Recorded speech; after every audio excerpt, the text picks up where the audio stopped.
ProVision Mentorship is one of several strategic focuses of ProVision Solutions Inc. I'm Jim Ewing, and mentorship can make a difference. This is one of several interviews with those who've experienced mentorship. Learn from their experiences. Then take a moment and share your experiences on our blog, ProVision Mentorship.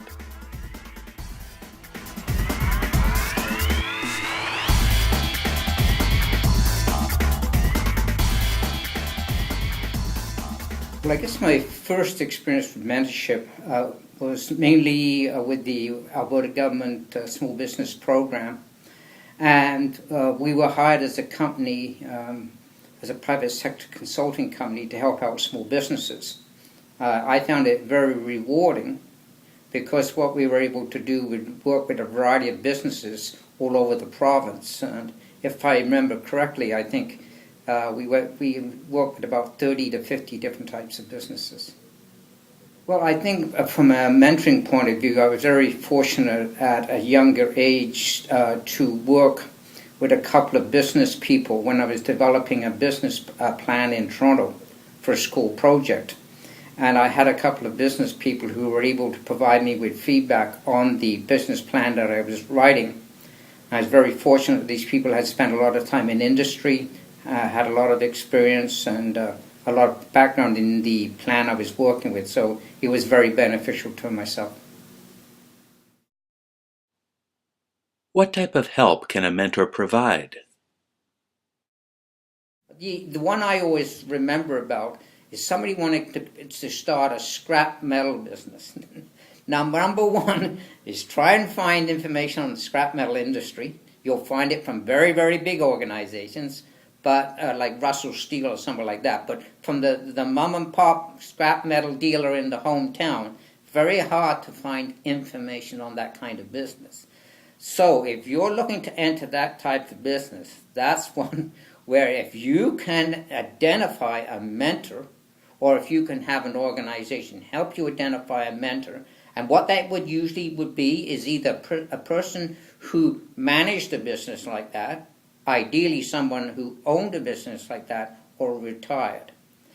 So again, there are certain businesses that that have great opportunity and can be run very successfully, but you might find not a lot of information out in the marketplace about how these businesses actually are run. I always think the most important one is possibly the money they can save you when they talk about I'm willing to discuss the mistakes they made. And thus, hopefully, you can think about what they discuss with you, the mistakes they made, and to make sure you don't make the same mistakes. An interesting, not really a mentorship, but I heard a very early presentation by Jim Patterson from the Jim Patterson Group. I remember somebody asking him, what's the best advice they could give them, and he said, don't make the same mistake twice. Talk with us about the development of the mentorship relationship.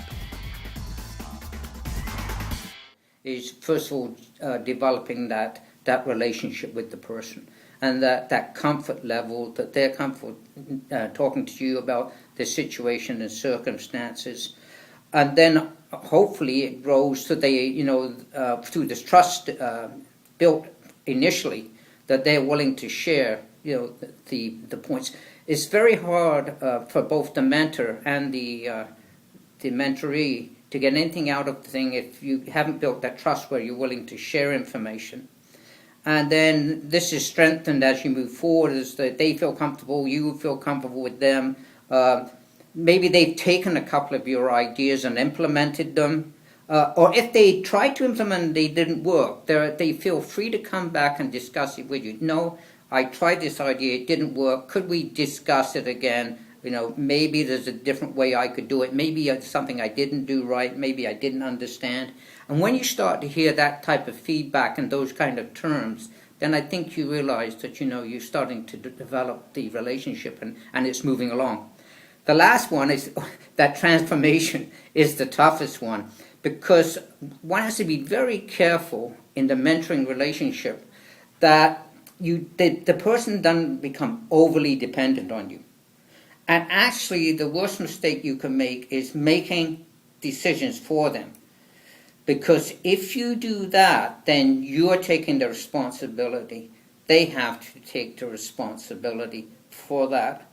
And I try to explain to them some of the concepts that came from a business program we had at NAIT when I taught there. Students had a marketing game. And what frustrated the students the most was they had to make a decision. And once they made it, and I wasn't going to make the decision for them. And once they made the decision, it became their responsibility. And that's the thing that the people who are being mentored have to realize, that they don't want to force the mentor into having to make a decision for them. And as the mentor, I don't want to be making the decisions for the mentoree. I want to give him the concepts, the idea, and he has to make the choices. Is it possible for a mentorship relationship to be mutually beneficial? Well, I think from a personal point of view, I think the biggest thing that I get out of it is the challenge. People are always looking for a challenge, and especially in my situation now where I'm retired, the challenge comes from, helping other people and providing as much, experience and assistance as you can. From the protege, I think the thing that they should look for is, again, having good listening skills and listen to what the advice that people are providing. Now, you don't necessarily have to act on the advice, but you should think about, why did the person provide me with this information? What is the benefit that I can derive from this experience this person's had? Have you got some tips for both the protege and the mentor? Well, I think the first thing I try to do is, again, it's one of my biggest weaknesses, but is to develop really good listening skills. You have to kind of find out as much as you can in a very short period about the person, their personality type, etc., their background, their experience, even something maybe just in general about their family situation, maybe educational experience. And then again, I think the key thing is for them to do the same. So what you're trying to kind of find out here is you're trying to find some kind of common ground, something that area of interest, or something that connects you. Because I really think that success of mentorship is based on building a sense of trust between each other. And you need that kind of, the people, I guess the word is chemistry. You do need that chemistry with the person, that you feel you can work with them. They are taking you sincerely, again, and they feel that you're taking them, taking the points that they're providing, sincerely too. I think if I remember, one of the most successful mentorship situations I had was the person, and the ones I remember most are people who came prepared for the first interview.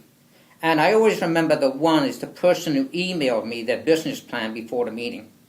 So in this way, I had a really good sense of who this person was, what they intended to do, and how they intended to get there, and what they perceived my role in it. So again, that really helped. And it wasn't like the 28-page business plan that we often think of. Basically, it was 7 lines and 7 words done in a PowerPoint presentation, but it told me specifics about the business, their goals, their mission, and a brief 1-pager about themselves, 7 lines, 7 words to each line about themselves, about their background, etc. And that really helped me prepare for the initial meeting, and it made it go a lot easier. What I did in respect, I sent them back a little profile of me, so then they knew who I was, what my background was, what my area of expertise was, so there was no misunderstanding about, what information I could provide, what I couldn't provide. So again, that certainly helped get off the meeting and again, from a time perspective, we didn't have to waste a lot of time talking about it. We basically both knew where we were coming from. What final thoughts would you share with those considering entering into a mentorship relationship? I think the thing you realize when you get into a mentoring relationship is one of the toughest ones is if you're presently have a full-time position, that there is going to be a time commitment to the mentoring process, and you maybe have to set some rules with the mentoree. What are the parameters? If you say to him, you can contact me, okay, when can he contact you? You don't, as I had happened to me, is somebody phone you 11 o'clock at night saying I got this problem, with my computer or whatever it may be. Or, or they phone you and say, I've got a meeting with the bank manager in half an hour, what can you do for me? So again, it's setting the parameters again, living within them, and again, you have to be disciplined, and they have to be too, what are the boundaries of the relationship? And that should be set fairly early in the process. Now it's your turn to share your experience with mentorship. Visit our blog, Provision Mentorship. Make the investment in mentorship today for your success tomorrow.